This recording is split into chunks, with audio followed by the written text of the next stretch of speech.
Hallelujah. परमेश्वर के नाम की महिमा हो। हालेलुया। मैं परमेश्वर का धन्यवाद देती हूँ इस सुंदर अवसर के लिए। हालांकि मेरा जो टेस्टमनी है वो कम से कम 2, 3, 4 घंटे बड़ा है, लेकिन मैं आप लोगों के समय के कारण मैं 5-10 मिनट के अंदर उस बड़ी सी गवाही को छोटा करके आपके सामने बोलना चाहती हूँ। आप सब हिंदी समझते हैं? Praise God, hallelujah. मैं परमेश्वर का धन्यवाद देती हूँ।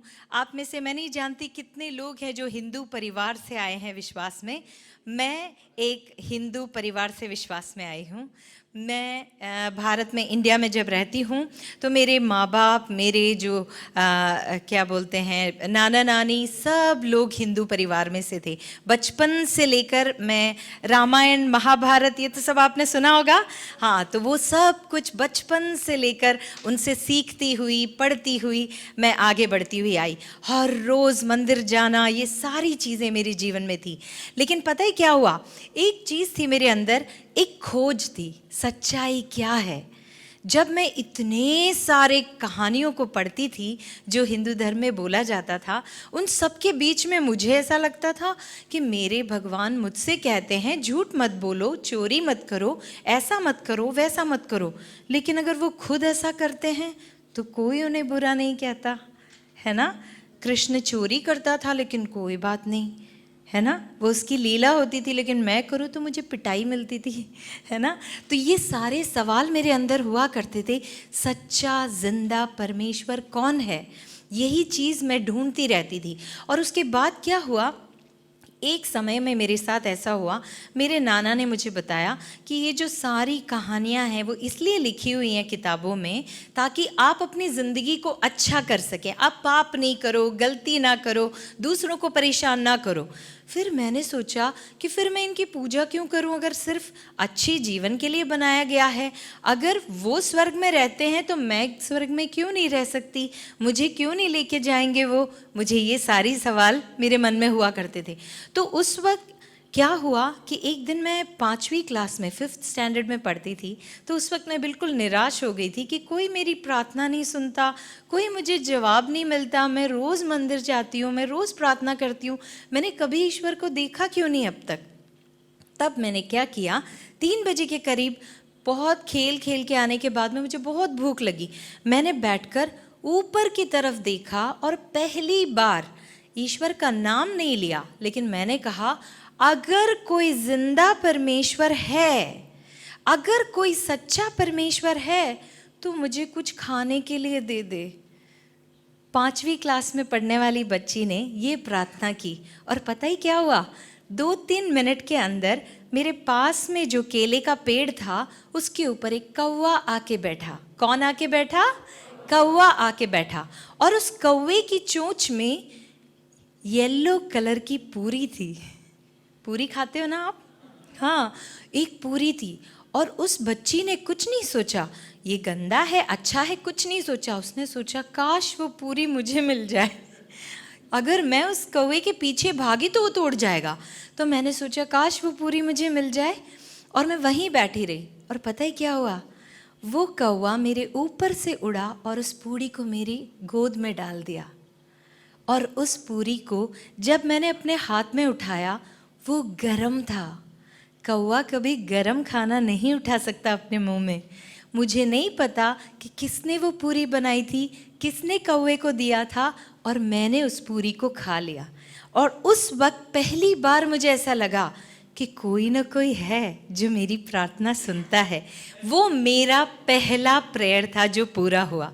और आप जानते हैं, बहुत बड़े होने के बाद जब मैंने बाइबल पढ़ा तब मुझे पता चला कि हमारे परमेश्वर में एक आदत है, जब भूख लगती है तो कौवे के द्वारा खाना खिलाता है। तो वही चीज उसने मुझे 5वीं कक्षा में दिया था। आप सोचकर देखिए, उस वक्त मेरा विश्वास तो जरूर जागा, लेकिन मुझे पता नहीं था कि सच्चा ईश्वर कौन है।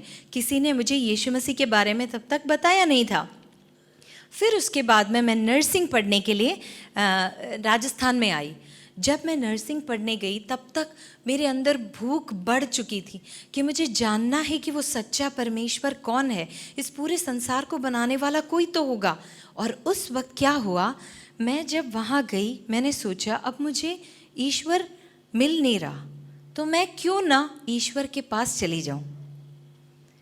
अगर वो मेरे पास नहीं आता तो मैं उसके पास चली जाती हूँ। ये सोचकर मैंने ये सोचा, प्रभु आप तो मेरे पास आ नहीं रहे हो, मुझे दिख नहीं रहे हो, तो मैं आपके पास आना चाहती हूँ। और वो कैसे होगा? मर के, है ना। और मैंने ये तय किया कि जब मैं नर्सिंग की पढ़ाई करने के लिए अपने हॉस्टल में हूँ तो मैं जहर खाकर अपने आप को ख़त्म कर दूंगी।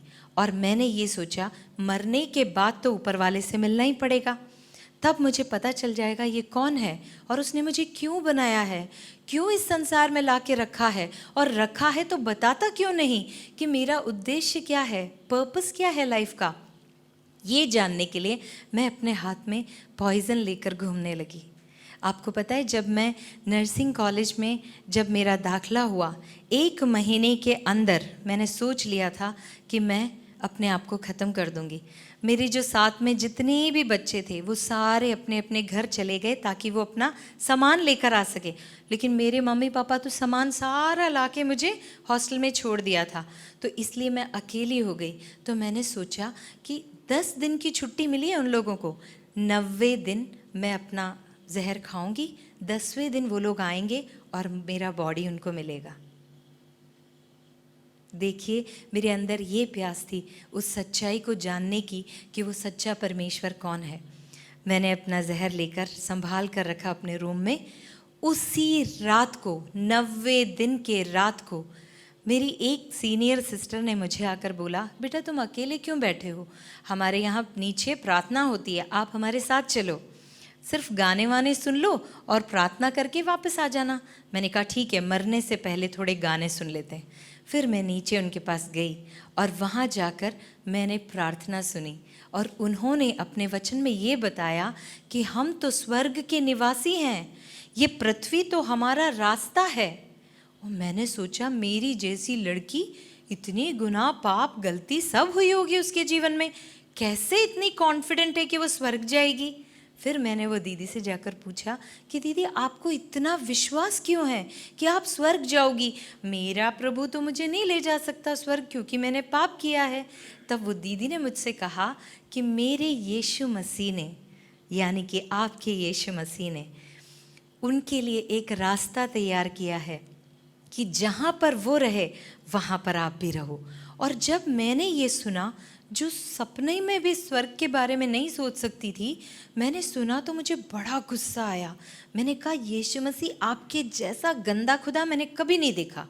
आपने क्रिश्चियंस के लिए रास्ता बनाया और मुझे भूल गए, सारे हिंदुओं को भूल गए, सारे मुस्लिमों को भूल गए, बाकी बुद्धों को भूल गए, सारे लोगों को आप भूल गए, सिर्फ क्रिश्चियंस के लिए बनाया। मुझे बड़ा गुस्सा आया।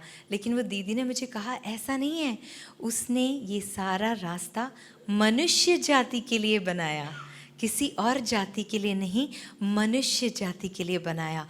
तो मैंने पूछा क्या मैं भी उस स्वर्ग में जा सकती हूँ? तो उन्होंने कहा अगर तुम आज विश्वास करोगी तो परमेश्वर तुम्हें स्वर्ग का अधिकारी बनाएगा। तो मैंने उनसे पूछा मैं इसके लिए क्या करूं? मैं पहाड़ चढ़ूं, मैं 1000 नारियल फोड़ूं, मैं लड्डू चढ़ाऊं मंदिर में, क्या करूं? क्योंकि मैंने आज तक यही सब किया हुआ था।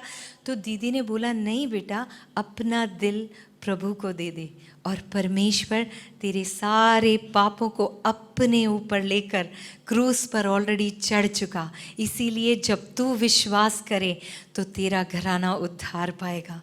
मैं उस वक्त विश्वास नहीं कर सकी कि ऐसा भी कोई प्रेमी परमेश्वर है जो मेरे गुनाहों को अपने ऊपर लेने के लिए तैयार है। और जानते हैं उन्होंने मुझसे क्या कहा? अभी और इसी वक्त अगर तू अपने पापों का अंगीकार करे और यीशु मसीह को उद्धार करता जानकर स्वीकार करे तो आज से तू उसकी बेटी हुई, तेरा जीवन बदल जाएगा। और उसी वक्त आप सोच कर देखिए, मैंने प्रार्थना करी, घुटने टेके और उस यीशु मसीह को अपने हृदय में लिया और उसी वक्त परमेश्वर ने एक ऐसा आनंद मेरे अंदर भरा, एक ऐसी रोशनी मेरे अंदर दी जिसके बाद आज तक मैंने पीछे मुड़कर नहीं देखा। उसके बाद मैं उनसे कहने लगी कि वो परमेश्वर, मैंने प्रभु से कहा, प्रभु 19 साल की थी उस वक्त में, मैंने कहा प्रभु 19 साल से मैं आपका इंतज़ार कर रही हूँ, मैं आपको ढूंढ रही हूँ। और पता है मेरे प्रभु ने क्या कहा? मेरे प्रभु ने कहा 2000 साल पहले से मैं तेरा इंतज़ार कर रहा हूँ। आज मेरा परमेश्वर आपसे यही कहना चाहता है, आपके पैदा होने से पहले, आपके पाप करने से पहले, आपके इस माँ के गर्भ में आने से पहले मेरा प्रभु आपके लिए मर चुका है, आपके गुनाहों के लिए मर चुका है, और वह स्वर्ग में जाकर आपके लिए रास्ता बनाता है, आपके लिए जगह बनाता है, आपके लिए घर बनाता है। यही परमेश्वर ने आपके लिए किया। आज मैं खुशनसीब मानती हूँ अपने आप को कि अंधकार से प्रभु मुझे ज्योति में लेकर आया और आप सबके बीच में खड़े होने का सौभाग्य दिया। मैं सच में आपको एक ही बात कहना चाहती हूँ, अगर उस रात को प्रभु मुझे नहीं मिला होता, उस बहन ने मुझसे नहीं कहा होता, तो आज मैं एक पेपर के न्यूज़ बनकर रह जाती कि एक अनुपमा नाम की लड़की नर्सिंग पढ़ने आई थी और खुदकुशी कर ली, और उसकी लाश उसके रूम में मिली, और मैं वहीं ख़त्म हो जाती। लेकिन एक लड़की ने अपना मुंह खोला, उस धन को जो उसके अंदर छुपा हुआ था उसने मेरे साथ बांटा। इस कारण आज अनुपमा जिंदा खड़ी है आपके सामने। मैं इसीलिए आपको कहना चाहती हूँ, आपके बीच में भी ऐसी कई सारी अनुपमा होंगी, प्लीज़ अपना मुंह खोली है। यीशु मसीह आपके दिल में छुपा कर रखने वाली चीज़ नहीं है। आप बांटिए, आप दूसरों के लिए जीवन दाता बन जाएंगे। आप बांटिए, आप ऐसी कई सारी गवाहियों को खड़ा कर देंगे। ऐसे इस तरह से परमेश्वर ने मुझे बचाया, और उसके बाद प्रभु ने सिर्फ मुझे नहीं, मेरे माँ बाप को, मेरे छोटे भाई को, मेरे परिवार को पूरा बचा लिया, और आज सब विश्वास में हैं, सब प्रभु की महिमा करते हैं। ये मेरी छोटी सी गवाही है। मुझे कभी प्रभु ने फिर मौका दिया तो मैं आपको डिटेल में ज़रूर बताऊंगी कि क्या क्या मेरी ज़िंदगी में हुआ और किस किस तरह से परमेश्वर ने हमें बचाया। प्रभु आप सबको आशीष दे। आमीन।